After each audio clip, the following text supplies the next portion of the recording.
ഇതൊരു സന്തോഷമുള്ള വീഡിയോ ആണ്. ഞങ്ങളുടെ കുട്ടി വിഹാൻ്റെ ചോറൂണാണ്.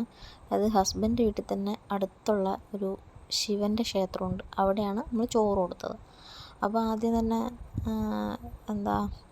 നമ്മുടെ രണ്ട് ഫാമിലീസും പിന്നെ കുറച്ച് നെയ്ബേഴ്സും റിലേറ്റീവ്സ് അങ്ങനെ കുറച്ച് പേര് മാത്രമേ ഉള്ളായിരുന്നു.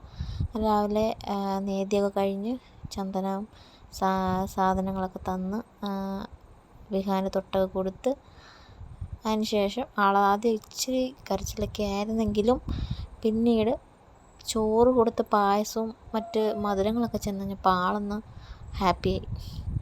അങ്ങനെ തന്നെ ആദ്യം ഹസ്ബൻഡ് കുഞ്ഞിന് ചോറ് കൊടുത്തു.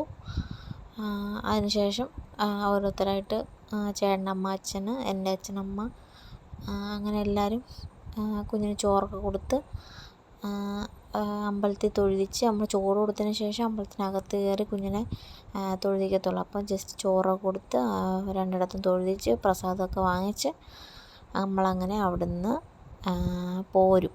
നമ്മൾ ഏകദേശം ഒരു 10 മണിക്കാണ് സ്റ്റാർട്ട് ചെയ്തത്.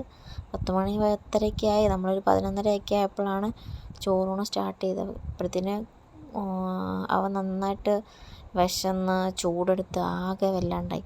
പിന്നെ അപ്പോഴത്തേന് നമ്മൾ പെട്ടെന്ന് വീട്ടിലേക്ക് തിരിച്ച് പോയി. ഇത് സെക്കൻഡ് ഡേ ആണ്. പിറ്റേ ദിവസം നമ്മൾ എൻ്റെ വീട്ടിലേക്ക് വന്ന് ചെങ്ങന്നൂർ വീട്ടിൽ വന്ന് വീട്ടിൽ നിന്ന് അടുത്തുള്ളൊരു ദേവിയുടെ ക്ഷേത്രമുണ്ട്, മഹാവിഷ്ണു ദേവിയുടെ ക്ഷേത്രം. അവിടെ നമ്മൾ കുഞ്ഞിന് ചോറ് കൊടുക്കാറുണ്ടായിരുന്നു. അങ്ങനെ 2-3 ദിവസമായിട്ടുള്ള പരിപാടിയായിരുന്നു ചോറൂണ്. അന്ന് നമ്മൾ അമ്പലത്തിൽ വന്ന് പ്രാർത്ഥിച്ചില്ല, കാരണം ചോറ് കൊടുത്തതിന് ശേഷം നമുക്ക് മൊത്തത്തിൽ പ്രാർത്ഥിക്കാമെന്ന് വിചാരിച്ച് അമ്പലത്തിന് തൊട്ടടുത്ത് തന്നെയാണ് നമുക്ക് പള്ളിയുള്ളത്. അതിനുശേഷം ചേട്ടന് പായൊക്കെ വിരിച്ച് വിഹാനെ കൊണ്ടിരുന്നു. എന്നിട്ട് രണ്ടുപേരും കൊണ്ട് ഇരുന്നിട്ട് ചോറ് കൊടുത്ത്. അതിൽ നമ്മളെല്ലാവരും ഒന്നും പോയില്ലായിരുന്നു. ഞാനും ഹസ്ബൻഡും പിന്നെ എൻ്റെ അമ്മൂമ്മയും മാത്രമേ പോവുള്ളൂ. ഞങ്ങൾ എന്നിട്ട് ഒരു വഴിപാടായിരുന്നു, അപ്പോൾ അവിടെ ചോറ് കൊടുത്ത് ചേട്ടൻ അവിടെ ഇത് തന്നെയായിരുന്നു. അവൻ ഫസ്റ്റ് കരച്ചിലായിരുന്നു, പിന്നീട് ആൾ ഓക്കെ ആയി. കാരണം മധുരം ചെന്നപ്പോൾ ആൾ സെറ്റായി.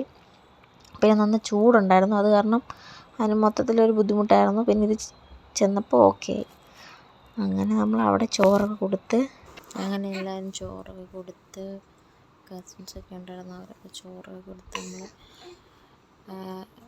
വീട്ടിൽ പോയി. ഒരു 11 മണിയോടുകൂടി നമ്മൾ പരിപാടിയെല്ലാം കഴിഞ്ഞ് വീട്ടിൽ പോയി.